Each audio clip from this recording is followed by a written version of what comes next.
Are you digging up the dirt on your dead? Want to find out how? Hear the latest on new family history sources and websites with interesting and fun guests and experts. Find out what other people have been learning about their ancestors. From kings to thieves, inventors to farmers, nothing that's been discovered should surprise us anymore, but it always does. Find out what we mean. Great family history stories and information are on the way now with Extreme Genes, Family History Radio, and extremegenes.com.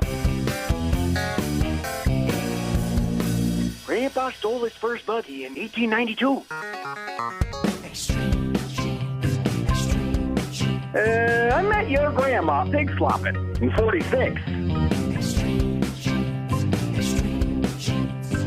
Oh, every Christmas we'd visit my Uncle Fred in prison.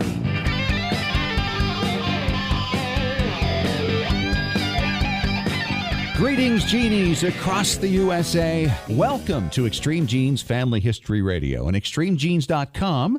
I am Fisher, your radio root sleuth, on the show where we shake your family tree and watch the nuts fall out. And if you're new to the show, each week we bring you expert guests so you can learn how to trace your ancestors, preserve their stories, and make that information available to others. It's one of the most searched topics on the internet, and we're here to share with you the fun and excitement of the hunt. And we love to hear your stories, so please share them with us on our Facebook page. Give us a like while you're there. Email them to me at fisher@extremegenes.com or call our toll-free find line at 123-456-GENES. That's 123-456-GENES, Genes. And coming up in about 11 minutes, we're going to talk about those skeletons in the proverbial closet of your family tree. What do you do with those, shall we say, sensitive stories about both the living and dead? What are the legal risks and moral challenges of sharing some of this information? And how do you deal with this material, especially when sharing these kinds of things with kids? From murderers to bigamists, horse thieves, and who knows what else. Janet Horvorka from FamilyChartmasters.com is back with some great insight on this challenge. Hey, we've all got them back there, and I'll tell you about some of my scoundrels as we go through this. Plus, Tom Perry, the preservation authority from TMCplace.com, will be here answering another listener question or two. And you can count on Tom to tell you things other experts won't or can't. Our online poll for this past week was about dirty little secrets. We asked if you were aware of a dirty little secret in your family lines, which of course ties into our visit with Janet later in the show. A full 2/3 said yes. I think that means that while every family has them, not all of us know exactly what they are. But thanks for voting. This week, our poll question is, have you ever found anything related to your family history on eBay or similar sites? Yes or no? Cast your vote now at extremegenes.com. You know, sometimes family history research overlaps a lot of other interests, like collecting items relating to your family history or just a general interest in history. When I was a kid, I was very much into coin collecting, which taught me a lot about the history of our nation. The very first American coin is generally considered to be a piece nicknamed the Continental Dollar. Created in 1776, it's believed to have been made as a test or sample coin for the Continental Congress, because they recognized that for the rest of the world to see the United States as an independent nation, we couldn't continue to deal in British currency. Well, the man who made this coin placed this phrase on the obverse of some of the coins, e.g. fecit, which is Latin for E.G., made or created it. Just who was this mysterious E.G.? Well, back in the late 1950s, an expert collector of American coins went to work to identify him. That expert was Eric P. Newman, and while his conclusion has certainly been questioned throughout the years since he published his findings, no one has come forth with a better argument for someone else. Because of Newman, most now consider the argument settled. I won't go into all the reasons for his choice, but E.G., said Mr. Newman, was Elisha Gallaudet, a New York City engraver of French Huguenot ancestry who had previously been hired to engrave New York City waterworks notes and other currencies. Well, Mr. Newman is now 102 years old, and just a couple of weeks ago, a large chunk of his lifelong collection was auctioned off in New York through Heritage Auctions, including one of only 4 known silver Continental dollars. That one coin sold for $1.4 million. Wouldn't any coin collector have wanted to own that? I would have loved it, especially since a little over a decade ago, I learned that Elisha Gallaudet was my fifth great-grandfather. So it goes. If only Elisha had passed a few of those down the line to his worthy descendants. Well, I shouldn't even go there. I wrote an article about Elisha for the New York Genealogical and Biographical Society Journal back in 2004 with great support and information from Eric P. Newman, who sounds like he may finally be ready to retire. You never know where stories of your ancestry are going to show up. For the past several weeks, I've been sharing with you ancestral stories from some well-known individuals I've had the chance to interview. This week, we talked to Pat Priest, Marilyn from the Munsters. My mother was very active in politics. She ran for the state legislature when she was 25. Wow. She didn't make it, and then she ran for Congress when she was 40 and lost by 5,000 votes to a judge, a woman judge, who had been in office for, I think, 16 years. And when Eisenhower ran for president, Utah's delegation at the time were all for Taft, the delegates, except my mother. She was for Eisenhower. And she wound up being what now? Treasurer of the United States, which was a sub-cabinet position under the Secretary of the Treasury. And she was Treasurer of the United States for the 8 years of Eisenhower. So her name's on all the bills, right? It was, if you can find them anymore. After that, she moved out to California, remarried, and she ran for treasurer of the state of California, which was an elected position with Governor Reagan. She won it, and she was treasurer of the state of California for 8 years and was just getting ready to announce her third term when she found out she had cancer. How cool is all that? There's someone else with family ties to American dollars. It is time once again for your Family Histoire news from the pages of ExtremeGenes.com. You may recall last summer, hardly a week went by that we didn't have a story about the battle for the corpse of King Richard III. And you'll recall it was the body of the hunchback king, made famous by Shakespeare, that was found under a parking lot in Leicester, England. Well, the people of Leicester, of course, wanted to keep the king in the same place he'd been for over 500 years, Leicester, only in the more dignified and public location of Leicester Cathedral. But others, descendants and other relatives in particular, wanted him reburied in York, his home base. Well, it looks like the High Court of England has put an end to the heated discussion. This past week, they ruled that the relatives had no standing in the case, essentially handing victory to the Leicester people and, of course, their tourism board. Reinterment of the king is currently scheduled for spring of next year in a special, very public tomb. The coffin will travel from Bosworth, where Richard was killed in battle, to its new so-called final resting place. Stay tuned. Stories like this are hardly ever over. Read more on this amazing tale at ExtremeGenes.com. Next, the history blog of Slate.com called The Vault has put together a great story about the National Archives collection of illustrated family records from the early 1800s. Back then, survivors of Revolutionary War soldiers applied for pensions based on their family members' service. In order to do so, they had to provide proof of their relationship. Well, many of the applicants included what can best be described as illustrated family records. This includes a wide range of items, which shows all kinds of visual traditions from that era. Some are hand-drawn and personalized. Others were lithographs published into many copies that were filled in manually.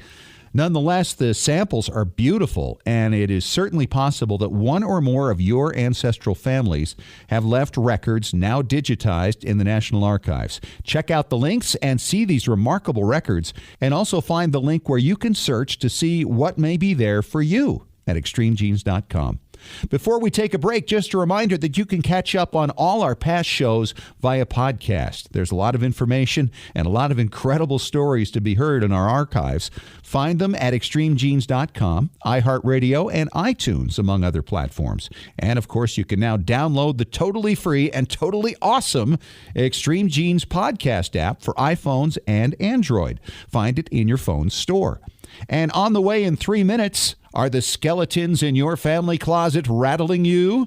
Janet Horvorka from FamilyChartMasters.com joins us to talk about how to calm them down, dealing with the scoundrels in your lines and histories, and sharing with your kids. It can be a minefield, but I know you'll like the advice Janet has to offer. That's next on Extreme Genes, Family History Radio, and ExtremeGenes.com.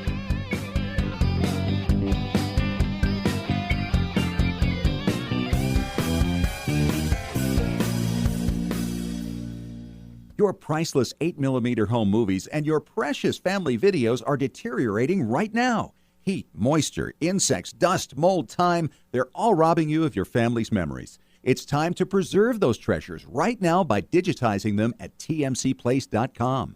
They've been preserving memories for over 40 years. Home movies, videos, audio tapes, vinyl records, photos, slides, and even scrapbooks. Whether your treasures are enduring the humidity of Massachusetts or the heat of Arizona, tmcplace.com can digitize your audio and images without harming the originals and returning them to you with free shipping both ways on most orders. tmcplace.com can even let you track your package in real time with a special GPS tracking device. Trustworthy, experienced, affordable. Call tmcplace.com toll-free at 1-866-483-1717 to talk to Extreme Genes Preservation Authority Tom Perry about your project, or order online at shop.tmcplace.com. You know, when it comes to family history, there's nothing quite like the thrill of the hunt and the excitement generated by every new discovery. Who were your immigrant ancestors? What ship did they come over on? Why did they come when they did? Did they participate in any military campaigns that took place in their day? What personal challenges did your forefathers and mothers endure? Heritage Consulting, Genealogy Research Services can get you the answers to many of these questions and more. They've been providing professional research and consultation services since 1978. Call toll-free 1-877-537-2000 to speak directly to a professional family history researcher. Heritage Consulting can research, collect, analyze, and interpret the countless documents your ancestors generated throughout their lives and present the findings to you in an attractive book or in an electronic format. The cost? Far less than you'd expect for far more than you can imagine. 877-537-2000 or go to heritageconsulting.com.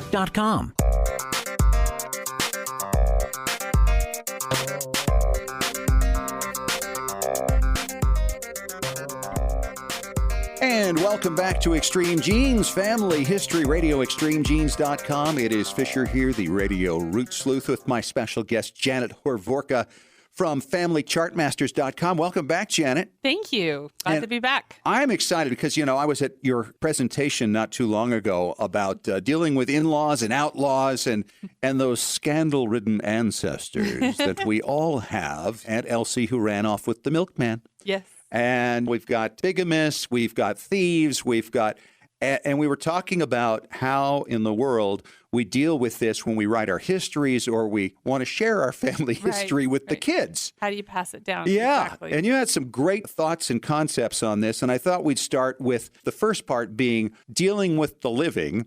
Okay. Because that's a whole different thing than the deceased. And we'll deal with that in the second section later in the show. Okay. Okay? Sounds great. So let's start with this. Do you have it? First of all, I'm going to ask, what are your scandals in your family? What are the scandals in my family? Oh, that's a good question. Well, you know, I have a very dynamic great-grandmother. She reminds me of Lucille Ball. She's kind of one of those transitional figures that we all kind of look to. My mother's mother's mother. When she was about my age, the driver's license people made a mistake and saw 1901 as 1907 and put her as 6 years younger on her driver's license. And she took that and ran with it. And so all the documents, the rest of her life, she's 6 years younger. And she even, you know, she'd introduce her daughter as her sister for a good part of her life as well. She worked it. She worked it. Sounds like my mother. Exactly. If that is the worst scandal in your lines, Janet, but it's just funny. Yeah. It's just funny. Yeah. I could tell you a lot of stories, and I could tell you a lot of stories about my in-laws too. I might get in trouble with that. I had a grandfather who was an alcoholic. A great-grandfather was an alcoholic. But I know I can't gamble or anything like that because it gets out of control. Really because of the genetics. Yeah, probably. I understand. Well, let's start with this thing. You've written a lot of histories, and I've seen some of your books, and they're great. And you direct a lot of them to kids. Yes. And for most anybody who's dealt with something in the background that's, shall we say, a little unseemly, that can be really challenging as to, what you share and what you don't, because there's so many benefits for kids knowing their ancestry. But there's also danger lurking in there if they realize that maybe there's something they feel like it passes down to them that would make them feel, shall we say, unsafe as a family member. Yes, yes.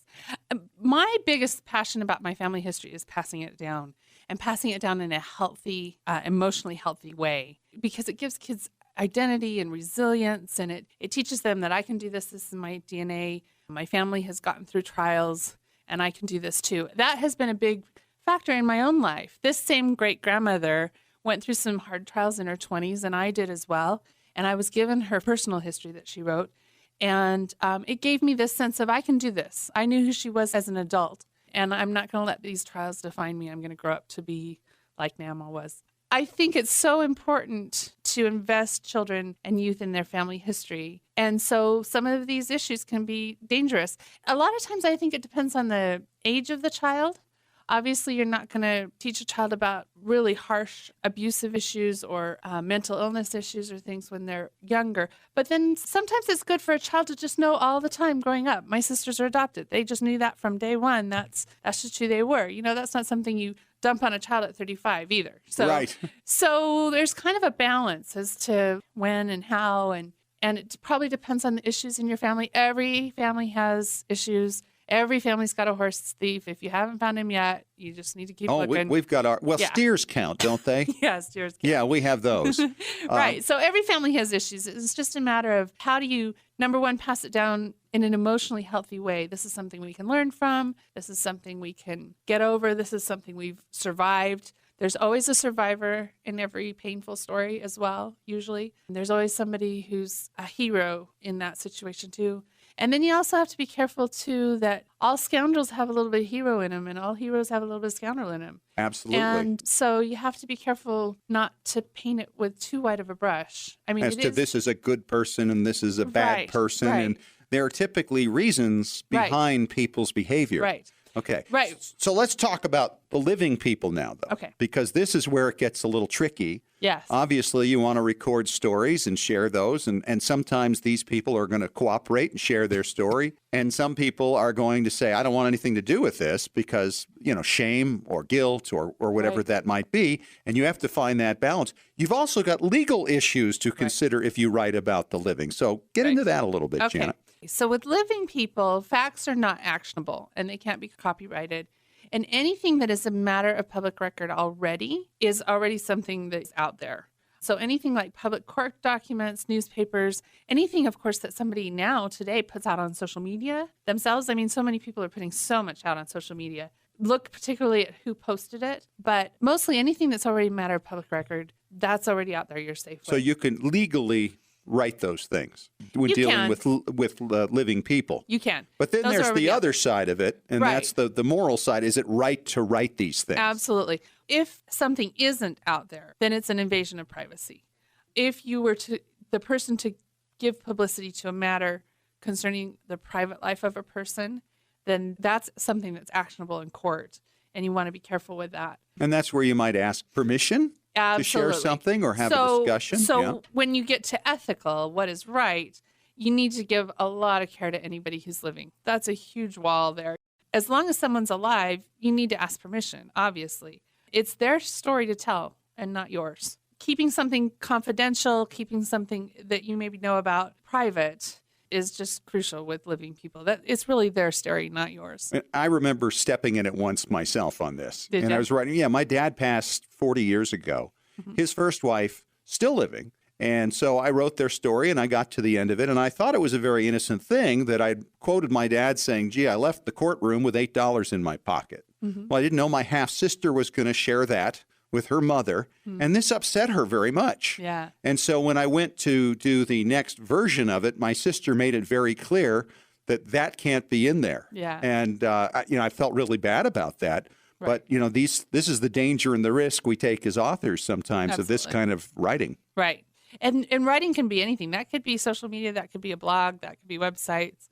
public trees, putting out somebody's first marriage when maybe they didn't want it out there, or But or an adopted child. most sites like Ancestry, Find My Past, My Heritage, they'll kind of hide the living. Right. If there isn't a death date or if the birth date is within the 100 years, Ancestry, Family Search, places like that will hide that from anybody else to see. But it's still something you need to be cognizant of and careful of. And you also have to be careful of living spouses and children. Even if somebody's deceased, there may be some pain for a living spouse or a child. Sure. I mean, you have to be cognizant, not just of the living people. Of course, you need to ask, but also be a little gentle with other family members that are living that may be affected by this information. You know, I've got some letters that my grandparents wrote, and one of them, my grandmother talked about how much smarter Scotty was than this cousin of mine. Oh, hey, that's one. Now, I have like 60 pages transcribed of all this. I think, I think for the sake of peace, for the sake of pain, I just may remove that part of the letter in the transcript before sharing that with the cousins. Yeah. I have one where I did an oral history and somebody was concerned that somebody was a little overweight, and I kind of edited that out a little bit. You don't want to do that. That's what you got to do. Yeah.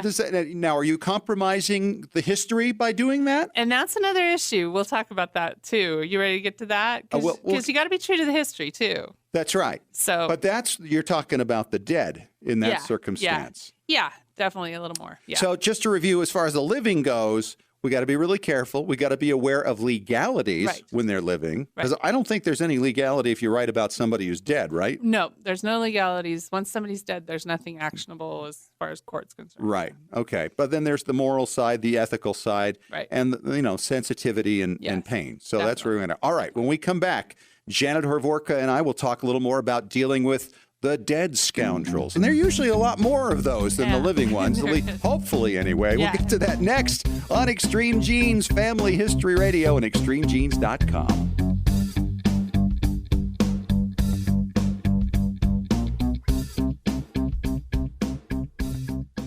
Got a brick wall in your family tree? Don't know how to break through it? Get professional help from Heritage Consulting Genealogy Research Services. Speak directly with an experienced genealogical researcher, not a salesperson, by calling toll-free 1-877-537-2000. When you call, ask how you could win a free 1-hour consultation with an expert genealogist. Heritage Consulting Genealogy Research Services, with over 35 years of research experience. Visit heritageconsulting.com. Did you know your family's memories are being destroyed a little at a time every day? It's true. Old home movies, slides, photos, and audio recordings fade over time. The longer you delay the digitizing of these priceless artifacts, the more likely it is they'll be gone one day. That's why you need to call the Multimedia Center. I brought in VHS videotape and had them transferred to DVD. The Multimedia Center, 2870 East, 3300 South, Salt Lake City. Open Monday through Friday, 10 to 6. Call 801-483-1717 or go to transferduplication.com. Hey,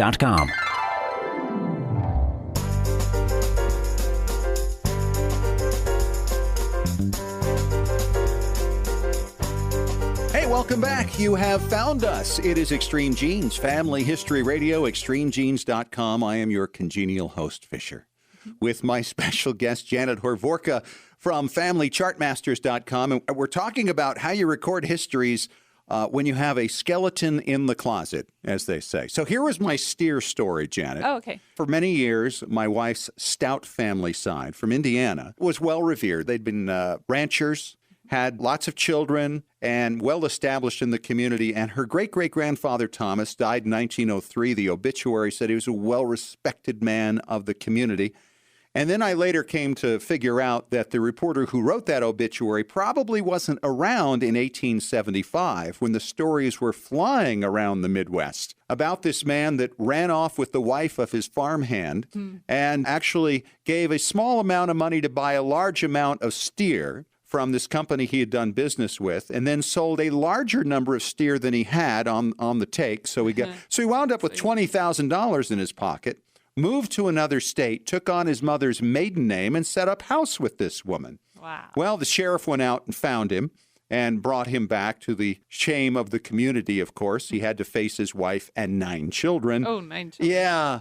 Yeah. So, this is one of those stories now. We dealt with the living and how you record those things and the sensitivity, but we're now dealing with somebody who's been dead for over 110 years. For quite a while. And so what is your advice on recording stories like that? That's a good question. Sometimes in involving youth and family history, those are the good stories that get you interested, and I want to find out more. So there is something about them. There's a lot more records on these people than the living, too. Yeah, those are the interesting stories sometimes. Krista Cowan, she goes by the Barefoot Genealogist. She does webinars for Ancestry every Tuesday and Thursday. They're all on YouTube. She gave a talk about this once on that, and she said something I thought was really profound, and that was to be factual without gossiping. Oh, I like that. I really like that, too, because you can't gloss over it. You can't go through all of the family Bible and erase all the illegitimate births and things like that. I mean, you have to be factual, but you can do it in a dignified way. For example, with my mom's grandfather, who was an alcoholic, he took his life.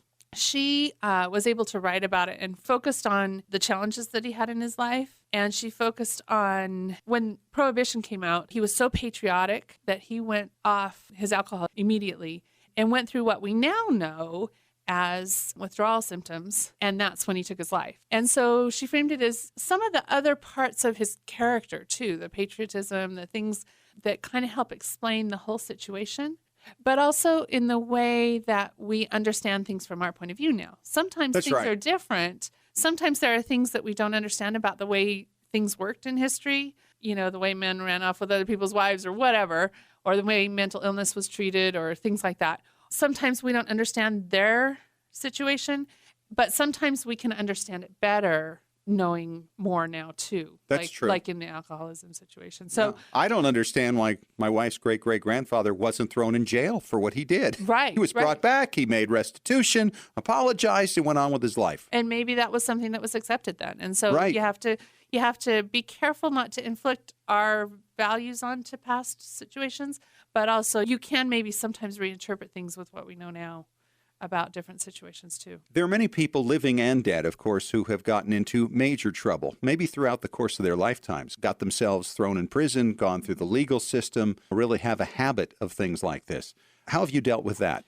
I think the key there is to keep in mind what's the purpose of the story you're telling. We talked when I gave that presentation about how it really is your prerogative to tell your side of the story. I tell my dad that if he doesn't record his life story, then I get to, and I'm going to tell my side of the story. I did that with my mother, and she didn't do it, and I'm doing it now, so and she's going to regret that. Right. So then you're the one that gets to tell the story. I mean, the family historian, like any journalism, is going to have biases, and you get to tell your side of the story. You're the one who wrote it down. You get that privilege. The way I look at it is, what is the purpose? What do I want future generations, my children and grandchildren and later, to gain from this story? Maybe there's consequences that they can see, that things that they can avoid, people you can look up to, things like that.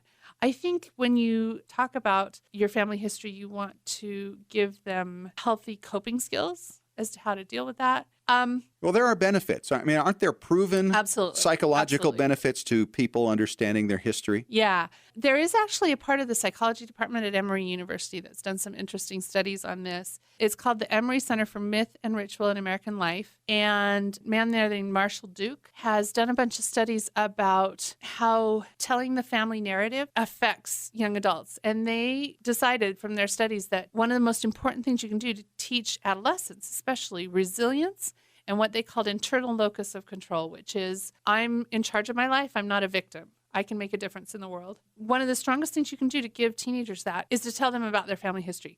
And they said there's an ascending narrative, which is we had nothing and we built it up and now we're strong and we're powerful. There's a descending narrative, which was we had everything and we lost it all. But they said the most powerful narrative you can give your family is an oscillating narrative, which is we have ups and downs. Things go around and around, but we're strong and we get through it. And that's more real. And that is more real. And that prepares a child to be able to deal with their own challenges that every person comes up with in their own life, that they do what I did in my 20s with my great-grandmother, with her history. They say, I can get through my challenges. I have this is in my DNA, and members of my family have gotten through things before, and I can do it too. And so that's why I even like to talk about this issue, is because sometimes those hard narratives in our family history are the ones that give the most power to future generations, when they can say, look at this immigrant ancestor, look at this grandmother who sacrificed, look at these people who were tough, then I can be like that too. And that's some really powerful stuff. Well, and it's interesting to watch the patterns too. Now, I had a great-grandfather who died in the 1890s. He was an alcoholic. Mm-hmm. My great-grandmother was married to somebody else, but she lived with him as his wife for 18 years. Wow. And then he had another woman on the side and had a child with her. Mm-hmm. And then when he passed away, everything kind of became exposed. And then the other woman wound up suing the estate to try to get part of his mercantile business and the house and all this. And so my grandfather and his brother, when their mother died, probably from all the stress of this, not long after that, they wound up going in completely different ways. The brother became just like his dad and wound up losing the family. And as I've traced down the descendants, we see similar patterns for at least 3 or 4 more generations. Absolutely. But my grandfather was different. Was a transitional person. Is that the word for it? Yep. He decided he found his true love. She died of tuberculosis in 1930 when she was only 49 years old, never remarried, raised 2 boys, totally loyal to them. You know, everybody, he had to have the biggest kite for his kids in the neighborhood, that kind of thing. But was a completely different person than his brother or his father. Right. And so you can see the choices that each brother made as to which way they were going to go with this thing. Right. In the Bible, they call it the sins of the fathers, right? And I talk about that a lot. We can see that in the charts that we do even. Sometimes you do a big chart and you can see, just in the birth, marriage, death information, you can see the illegitimate children, the divorces, things like that. And it passes down through families. And those things pass into you, but when you understand them, you can deal with them in a healthy way. Like I said, we see that in the birth, marriage, death information on charts, but that's not even to begin to talk about self-esteem issues or, like you said, addictive personalities or anything like that, or even mental health issues or abuses or whatever. When you become one of those transitional people, you can change that. And when you understand it, that's the beauty of it too, is that it's out there, whether you understand it or not. And sometimes you don't even understand what you're playing out in your own life, that some of that comes from your past. But when you understand it, for example, I understand a lot about my mother-in-law's family history. And because of that, I know what she passed down into my husband and into my marriage. And I can deal with that in a much more compassionate, understanding way when I know the elements that played down into that. And you can pass it healthy into the next generation. She's the one who deals with the skeletons in the family. Janet Horvorka from FamilyChartmasters.com. Thanks so much for coming back, Janet. Thank you. See you again. Thanks. All right. And coming up next, Tom Perry, our preservation authority from TMCplace.com, answering your questions on Extreme Genes, Family History Radio, and ExtremeGenes.com.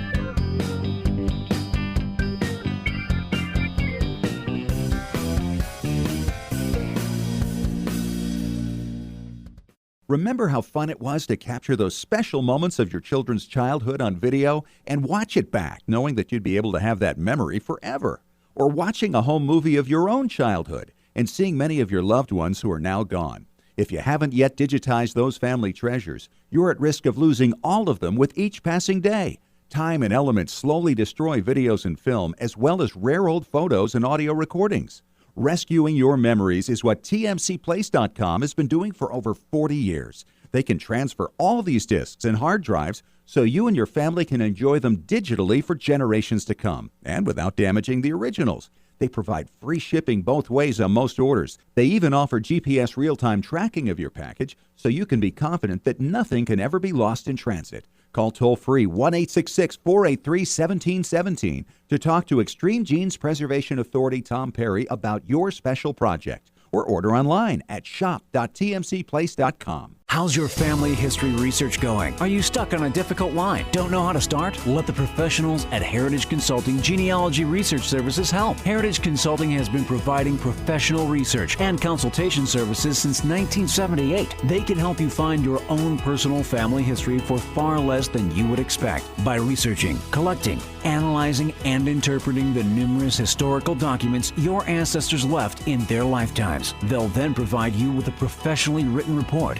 in book or electronic form that you and your family can enjoy for literally generations. Knowledge of your ancestors forges stronger ties within your family and helps children better appreciate who they are within the context of your family history. Call Heritage Consulting Genealogy Research Services right now. The call is free. Dial 1-877-537-2000. That's 1-877-537-2000. You'll speak directly to an expert genealogist. Find out more at heritageconsulting.com.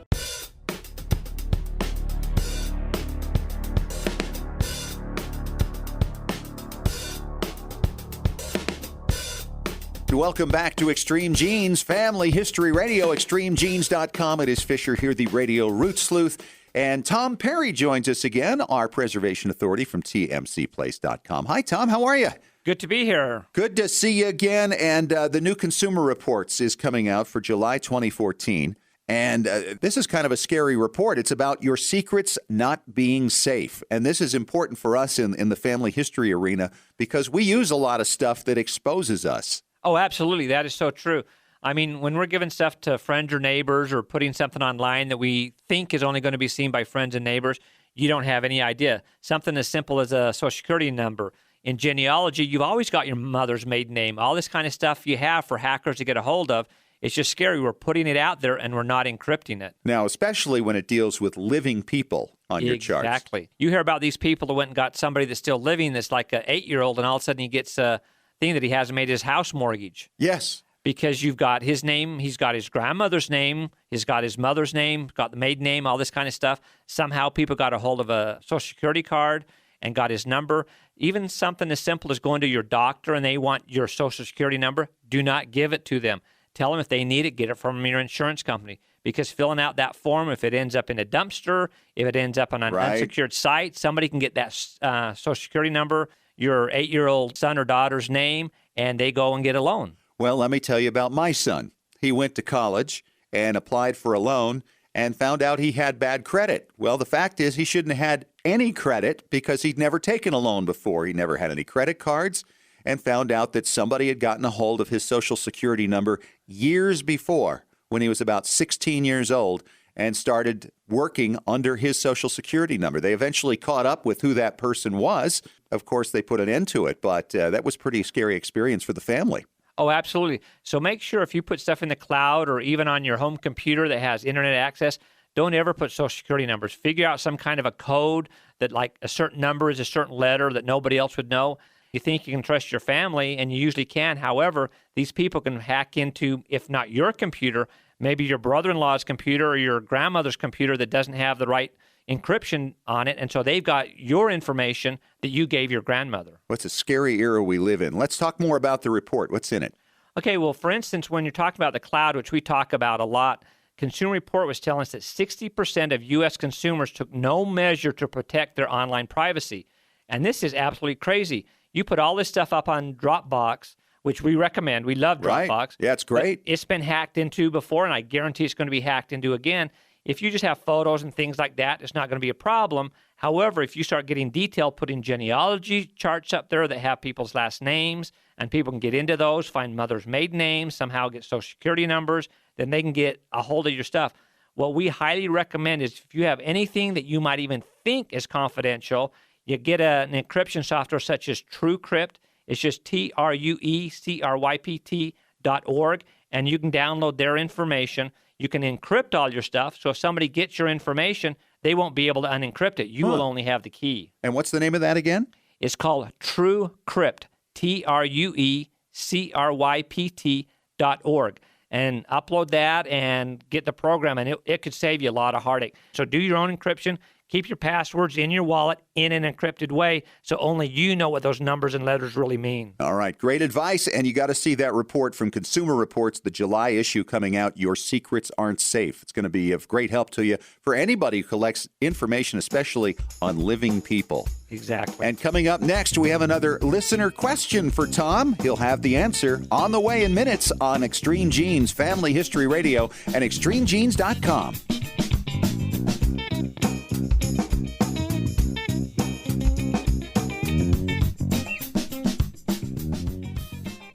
When was the last time you heard your grandmother's voice or saw your family enjoying life back in the 1950s or 60s? If the reason is you haven't known what to do with your old recordings, videos, and films, here's your answer. The Multimedia Center in Salt Lake City. We brought in a video project to the Multimedia Center, and overnight they duplicated it to DVD so we could meet our deadline. The Multimedia Center, 2870 East, 3300 South, Salt Lake City. Open Monday through Friday, 10 to 6. Call 801-483-1717 or go to transferduplication.com. Welcome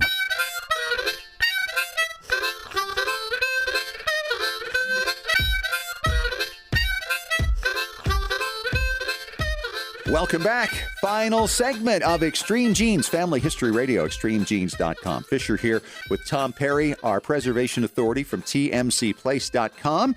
And Tom, we have another listener question. This from Gary at Suntan Valley, Arizona. He said, just started listening on my iPhone. Thank you, Gary, for downloading the free app for that. And heard the latest show about repairing discs. I have a disc where I transferred a video interview with my mother and father, and it is not a very clear recording. Do you have a resource that could take that video audio recording and clean it up and make it clearer? Oh, yeah, that's a great question. We've answered questions similar to this for other people. One thing you want to do is you want to make sure first your disc is in good condition. And whether you need to clean it, resurface it, repair it, or whatever, we do that. We have tips online where you can do that. Just be careful with what you do. There's a lot of rumors going out there to clean discs with toothpaste, and it's not a good thing because it actually scratches the disc. We have people that bring in discs to us to resurface that they've damaged the disc beyond what it was in the first place. Now, are there differences between these terms, Tom? Oh, yeah. You want to explain some of those? To clean a disc, you always want to remember, you always want to go from the center circle where the hole is in your disc straight out. Do not go around in a circle like you would clean a record, because then if you get a little piece of sand or grit into what you're cleaning with, you're going to make a circular scratch, which will make it so it's unreadable. And what do you use to clean it? I just use soap and water. Use some dishwashing soap and just run it out under the water really, really good. Usually don't even have to wipe it with a cloth. Just wash it off really, really good under, cold water, some warm water. Don't get too hot of water. You don't want to damage the disc. And then let it just air dry. If you want to use something, do not use Kleenex. Do not use anything that has a fabric weave to it. Because the fiber. Exactly, because it will grab little pieces of dirt and dust and scratch your disc. You want to get something that's almost like silk, it's almost smooth as plastic. Or a sponge? Well, no, I wouldn't use a sponge either, because a sponge can get little pieces of grit in it. Anything that under a microscope is not going to look smooth, you don't want to use because it's going to hold dirt. So that's how you clean them. And always remember, inside out, inside out. Don't buy these machines that you put the drop soda liquid on, because you'll go too long, you run out of liquid and it'll damage them. So clean them by hand. If you want to resurface them, we do it. There's a lot of game places like GameStop that does resurfacing. Take it to them. And they can actually, what they do is they actually sand it down like a fine piece of furniture. It makes it a little bit thinner, but at least it gets down past all your scratches. And even if you have gouges and stuff. Now, if you have a disc that you took out of the case improperly, you didn't push the button that says push here, and you crack the inside of it, you want to get some clear fingernail polish and put into that crack and let it sit in that, and that will keep it from going farther. Because once it gets into the silvery part, the shiny part, pretty much your chances are you've lost the disc. Once you do get it on a digital format, there's a lot of good programs out there. Adobe Premiere has good editing software. If you want to go into real finite audio editing, I recommend a program called Pro Tools, which it's amazing. Yes. You can make somebody that sounds bad sound good. Right, and everybody in the radio industry uses Pro Tools all the time. Yeah, so for audio stuff, that's great. One thing you run into a lot of times when you're playing with audio and video is they get out of sync. So be really careful that whatever processing you do on your video, you also do it on your audio and vice versa, so the timestamp stays in there good. So somebody doesn't say something and then their lips move. And also, if Pro Tools is too big for you, there's a lot of shareware programs out there you can go on to. If you're a PC or Mac, just go to the shareware programs, type in audio editing, video editing, software, shareware, and there's a ton of really, really good programs. Just be real careful before you download anything. Go and do a little bit of research. You want to make sure you're not downloading some program that's got a Trojan horse or something, and it's going to mess up your computer. All right. A great answer to a great question. Thank you, Gary. And, of course, if you have a question for Tom, you can email him at tmcplace.com, and you might very well hear your question answered on the air. Thanks, Tom. See you next week. And that wraps it up for this week. Thanks once again to Janet Horvorka from FamilyChartMasters.com, talking about how to deal with the skeletons in your family history closet when you're dealing with writing that history and sharing it, especially with kids. You can, of course, catch the podcast of this week's show later this week on ExtremeGenes.com, on iTunes and iHeartRadio. We'll catch you again next week. Thanks for joining us. And remember, as far as everyone knows, we're a nice, normal family.